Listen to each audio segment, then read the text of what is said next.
Usai kemerdekaan Indonesia pada tanggal 17 Agustus 1945, Indonesia masih harus menghadapi berbagai pergolakan. Salah satunya, Gerakan 30 September atau yang lebih dikenal sebagai G30 SPKI. Gerakan ini dilatar belakangi dengan munculnya konsep ideologi nasionalisme, agama, dan komunisme atau Nasakom yang berlangsung dari tahun 1959 sampai 1965 di bawah pimpinan Presiden Soekarno.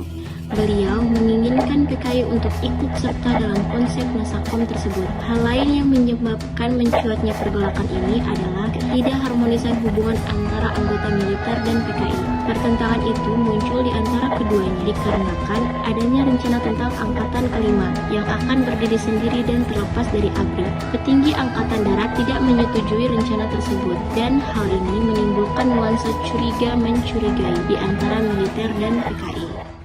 Saudara-saudara sebangsa dan setanah air, Musyawarah Besar Tani Indonesia. Saya diminta memberi amanat. Saya akan menanamkan kaum Sokoguru Revolusi. Sokoguru Revolusi Indonesia yang bertujuan untuk mencukupi sandang dan pangan untuk rakyat Indonesia dari Sabang sampai Merauke. Revolusi Indonesia hanyalah bisa selesai kalau bangsa Indonesia bersatu padu. Bahwa Nasakom bukan saja kita lihat sebagai satu fenomena, tetapi saya meminta kepada seluruh kaum tani, seluruh kaum buruh, seluruh kaum sukarelawan, dan seluruh angkatan bersenjata supaya berkata, Nasakom jiwaku, Nasakom jiwaku, Nasakom jiwaku. Hanya jikalau demikianlah saudara-saudara kita benar-benar bisa melanjutkan revolusi ini, sehingga tercapai segala apa yang diamanatkan oleh rakyat Indonesia kepada kita yang hidup sekarang. Sekian saudara-saudara, terima kasih.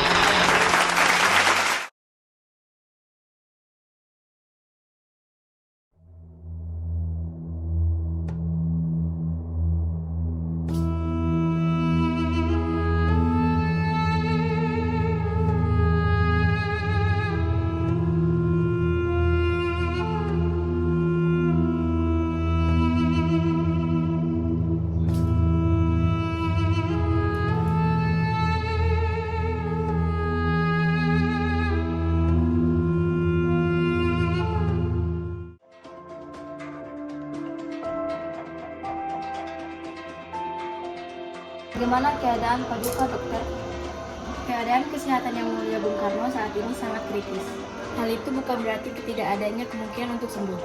Namun ada dua kemungkinan terburuk, yaitu dapat menyebabkan kelumpuhan atau bahkan meninggal dunia.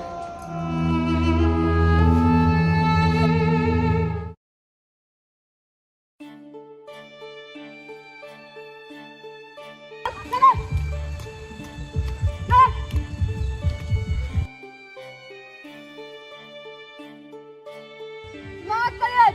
Jangan menyepelekan baris berbaris. Sekiranya baris itu tak penting, sebelum menembak harus bisa berbaris dulu.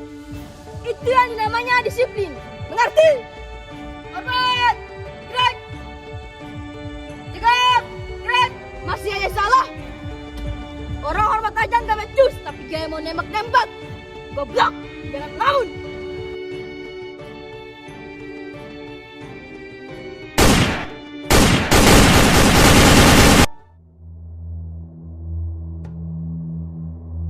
Inilah saatnya kita merebut kekuasaan. Kita harus lebih cepat. Kita harus mendahului, jangan mau didahului. Kita harus terus menghembuskan isu Dewan Jenderal sampai masyarakat percaya bahwa isu itu benar. Saya yakin bahwa segala sesuatu di muka bumi ini berpihak kepada kita. Para pemuda kita juga berlatih dengan keras di lubang buaya. Dari hari ke hari mereka semakin keras. Tapi saya ragu apakah ajal Bung Karno sudah semakin dekat, seperti yang dikatakan oleh Dokter Kepresidenan. Cepat atau lambat ajal itu akan datang. Cepat atau lambat jenderal kapitalis itu akan menimbulkan kekuatan untuk membalas kita. Segera hubungi kawan-kawan dan segera menyusun kekuatan.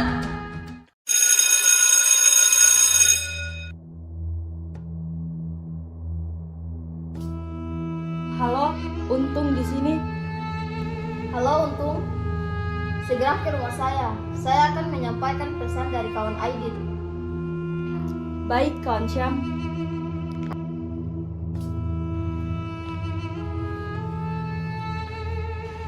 Kawan Ketua Aidit berpesan bahwa gerakan yang kita lakukan merupakan gerakan yang sangat terbatas. Dengan sasaran utama adalah para jenderal yang tergabung dalam apa yang kita sebut dengan Dewan Jenderal atau tokoh anti partai. Untuk detailnya nanti akan dibahas saat rapat besar. Ada pertanyaan? Untuk sekarang belum ada, kawan Syam. Kita harus betul-betul bersiap. Gerakan ini merupakan gerakan yang akan menentukan masa depan kita. Kita akan melahap setiap kesempatan yang ada untuk menentukan kita akan berjuang terus agar menang. Jenderal kafir itu akan merasakan akibatnya. Sebelum saya menanggapi satu persatu mengenai apa yang dikemukakan oleh ketua secara gamblang, saya ingin mendapatkan penjelasan dari ketua. Bukan berarti saya meragukan mengenai hal Dewan Jenderal. Dari mana ketua mendapat info mengenai hal itu? Terus terang, saya harus mengemukakan kekhawatiran saya demi perjuangan dan masa depan partai. Bukan tidak mungkin isu itu sengaja diciptakan lawan kita sendiri dengan tujuan memancing kita sehingga dipaksa konsultasi secara terbuka. Sebelum membahas hal lain, saya meminta ketua untuk menguraikan isu Dewan Jenderal secara terperinci. Terima kasih. Silakan kawan Yana.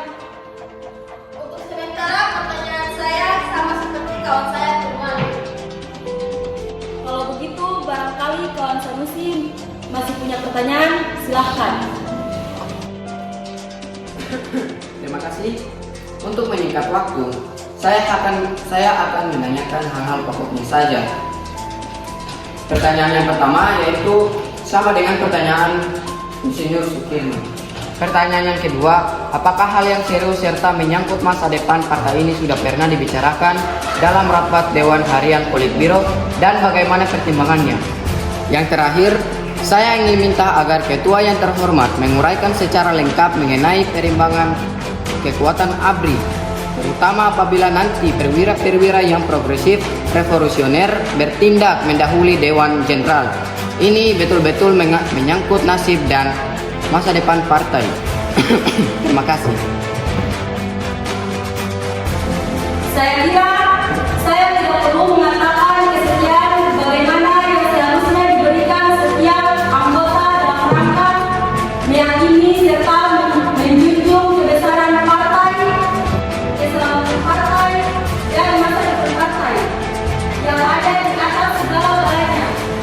Saya yakin semua yang hadir di sini pasti memahami bahwa ada saat-saatnya berpikir, ada saat-saatnya berbicara, dan ada saat-saatnya bertindak. Hari ini saya harus mengatakan bahwa hari-hari esok adalah hari-hari tindakan. Sudah tentu sumber informasi Dewan Jenderal tidak hanya satu, tapi saya kira Badan Pusat Intelijen harus dapat dipercaya.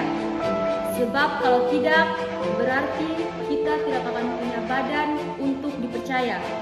Tapi yang paling penting, saya minta kawan-kawan bisa menahan diri supaya jangan serba ingin tahu. Ini semua demi keadaan darurat, kelak bisa terjadi di luar rencana kita. Tidak semua mampu menahan siksaan untuk tetap tutup mulut dan tidak membocorkan nama-nama demi keselamatan partai. Untuk itu, saya tidak berani menyebutkan perwira-perwira yang berpikiran maju atau penjelasan detail lainnya sehubung dengan pertanyaan terakhir. Secara umum, saya berani menyatakan bahwa pengaruh di kalangan bersenjata umumnya dicerminkan oleh partai itu sendiri. Jadi, pengaruh kita di Jawa adalah baik, kecuali di Jakarta Raya. Dan yang terbaik adalah Jawa Tengah.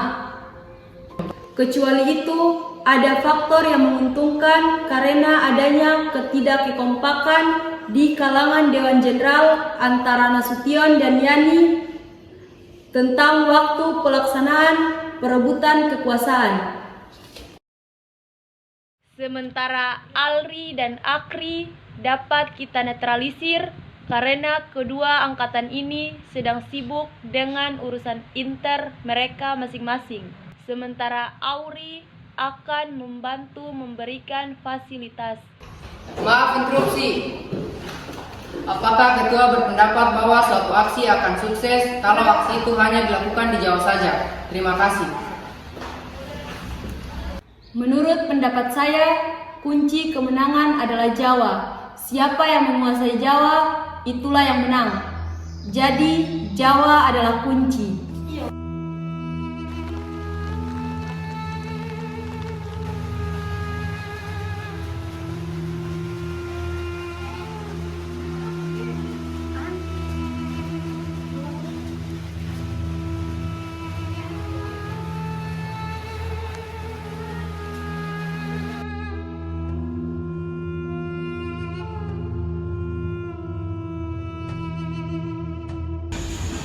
Malam apa ini, Bu? Malam Jumat, ada apa? Gak apa-apa. Sebaiknya kita tidur.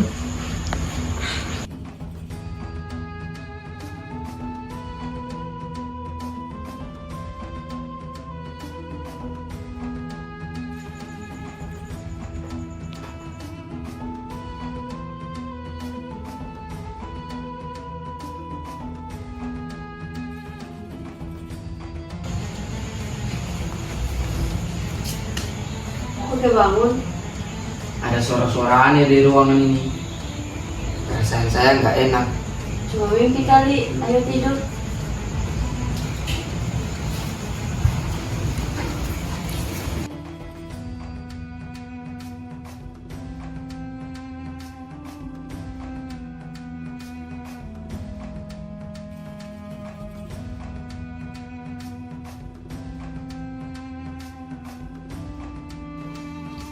Loh, Mas, kok fotonya ada di situ? Iya dong, biar situ Dandan bisa lihat saya. Ah, bisa aja. Ya udah, sebaiknya kita segera tidur.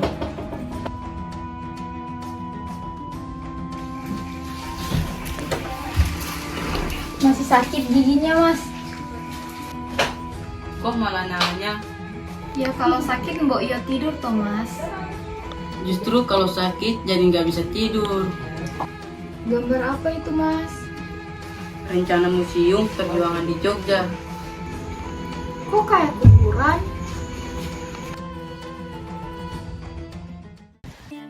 Kawan-kawan, para jenderal kafir itu menolak buruh dan tani kita dipersenjatai.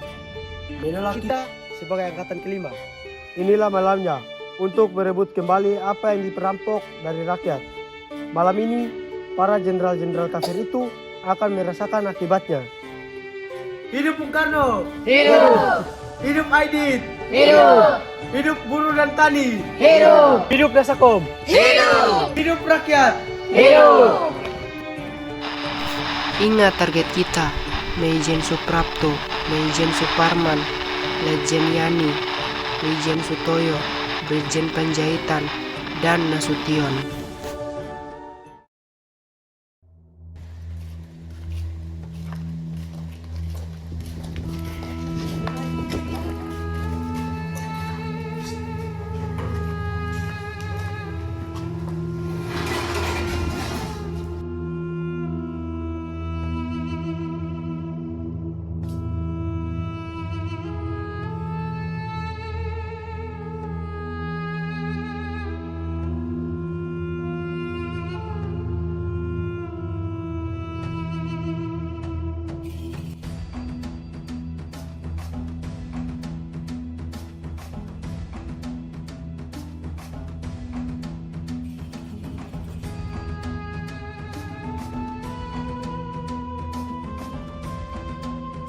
Cakrawirawa, Cakrawirawa.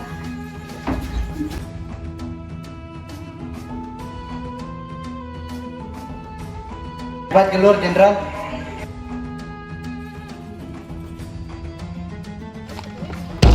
keluar, Jenderal. Cepat pergi.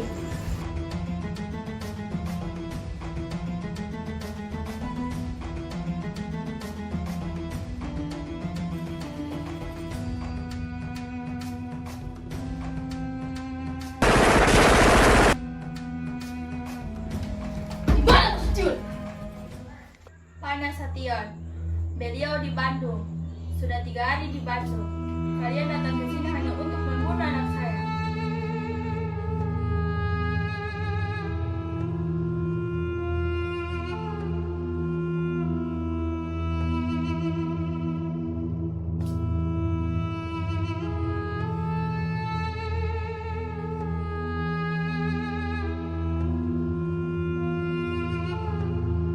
Letakkan senjatamu.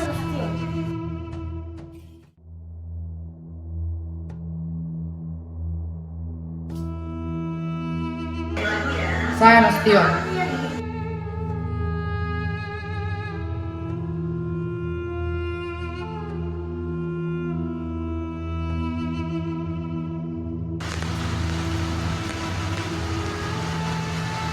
Mas, kok kayak ada orang ya? Kalau begitu saya coba duluan ya.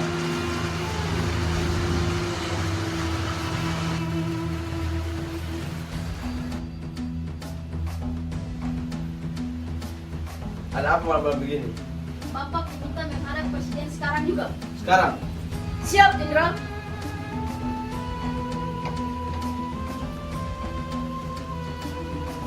Ya sudah, saya mandi dulu kalau begitu.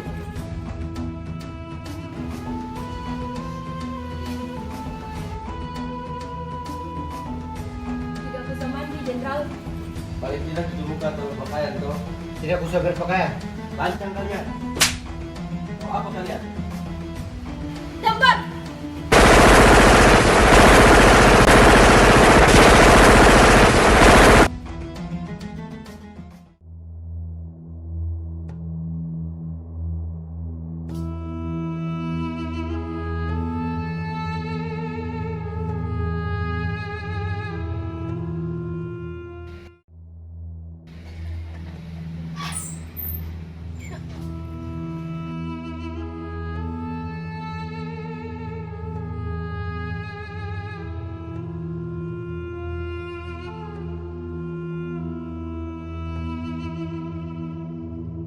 Apa arti semua ini? Kami hanya melaksanakan perintah, Jenderal. Perintah siapa? Atasan kami. Siapa dia? Silakan Jenderal jalan. Apa sebaiknya saya tidak berpakaian dulu? Tidak usah Jenderal, cepat jalan.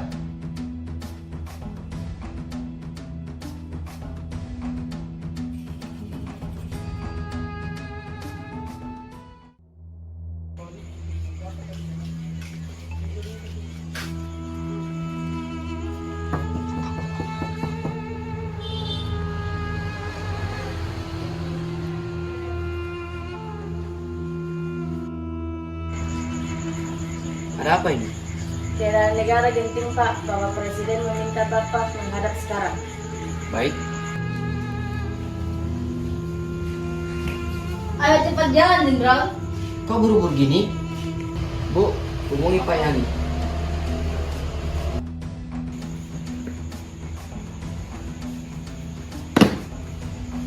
Kok telepon saya dimatikan? Mas, Kalau begini, saya pasti sedang difitnah. Bapak Presiden sedang menunggu di istana, Jenderal. Ayo cepat jalan, Jenderal.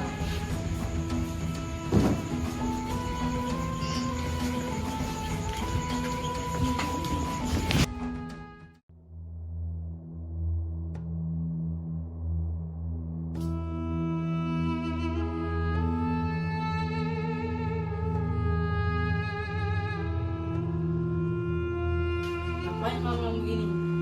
Jam berapa ini? Pagi.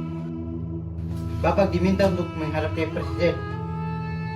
Yang benar aja kamu, nggak salah dengar kalian. Kami rasa tidak. Itu perintah yang kami dapat, Jenderal. Kalau begitu tunggu dulu, saya berpakaian segera. Tidak usah. Jalan, Jenderal.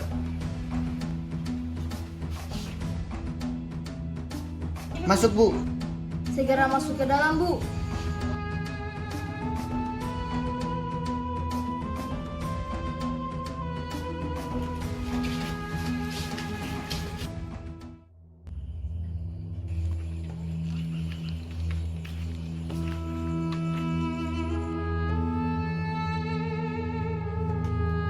Keluar jenderal atau saya ledakan rumah ini.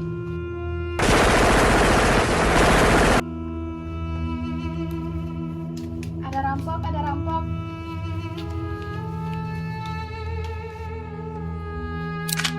Kenapa harus mati sekarang sih? Kita akan berhasil, jenderal.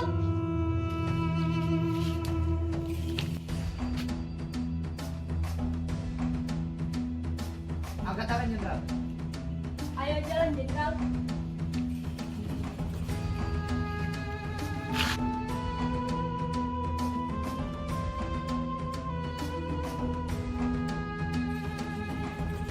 Cepat, jenderal. Kita habis waktu.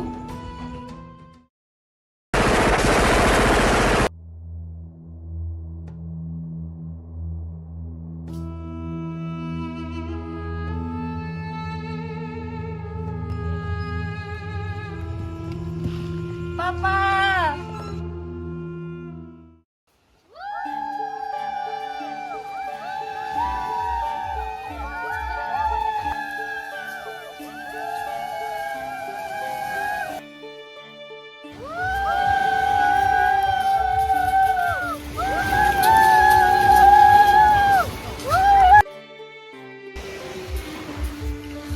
Jenderal. Waktu kita tidak banyak, jenderal. Ada surat pernyataan tentang Dewan Jenderal. Akui satu anggota Dewan Jenderal. Akui kalau Dewan Jenderal itu ada.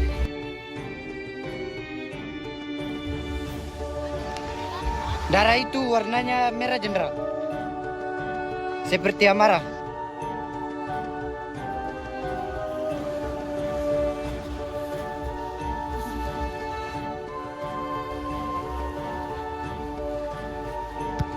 Ayo bicara. Gak mau bicara, pukul aja.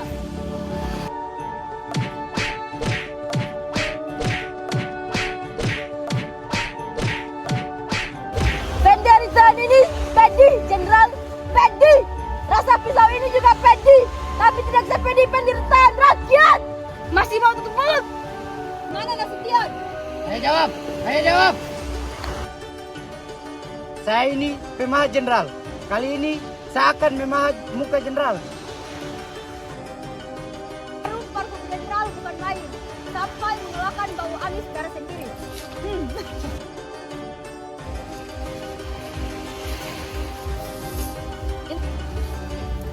Saya bisa injak sampai mampus, jenderal.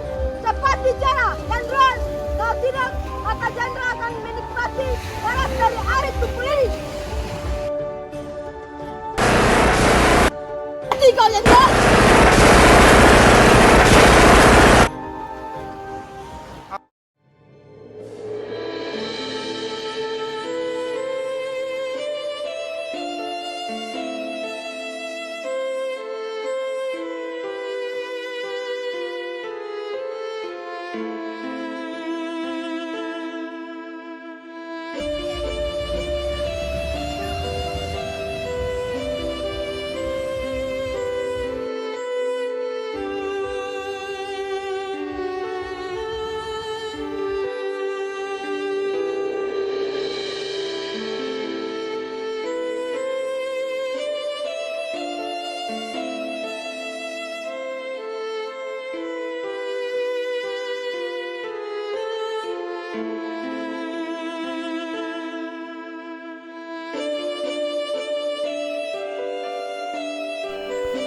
Pada hari ini, 4 Oktober 1965,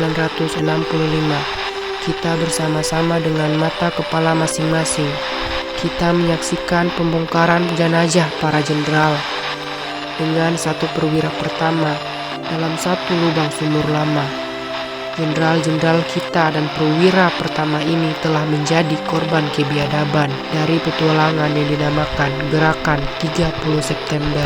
Kalau melihat daerah ini ada di kawasan Lubang Buaya. Daerah Lubang Buaya termasuk lapangan Halim. Kalau saudara melihat fakta dekat sumur ini, telah menjadi pusat latihan dari Sukuan dan Sukuati yang dilaksanakan oleh Angkatan Udara. Mereka melatih anggota pemuda rakyat dan Gerwani. Satu fakta mungkin mereka latihan dalam rangka pertahanan pangkalan. Tapi menurut anggota Gerwani yang dilatih di sini dan ditangkap di Cirebon adalah peluang dari Jateng, jauh dari daerah tersebut. Jadi kalau melihat fakta-fakta apa yang diamanatkan Presiden dari pemimpin besar revolusi yang sangat kita cintai, bahwa Angkatan Udara tidak terlihat, mungkin ada benarnya. Tapi tidak mungkin, tidak ada hubungan dari peristiwa ini daripada oknum-oknum Angkatan Udara. Saya sebagai anggota daripada Angkatan Darat mengetok jiwa dan perasaan daripada patriot Angkatan Udara. Bila mana benar-benar ada oknum yang terlibat, saya berharap anggota patriot Angkatan Udara membersihkan anggota Angkatan Udara yang terlibat petualangan ini. Saya berterima kasih, akhirnya Tuhan memberikan petunjuk yang terang, jelas kepada kita sekalian, bahwa setiap tindakan yang tidak baik akan terbongkar. Akhirnya Tuhan memberikan petunjuk yang terang, jelas pada kita sekalian. Saya berterima kasih pada satuan-satuan, khususnya Resismen Parako, KKO, satuan lainnya, serta rakyat yang membantu menemukan bukti ini, dan turut serta mengangkat jenazah ini, sehingga seluruh korban bisa ditemukan.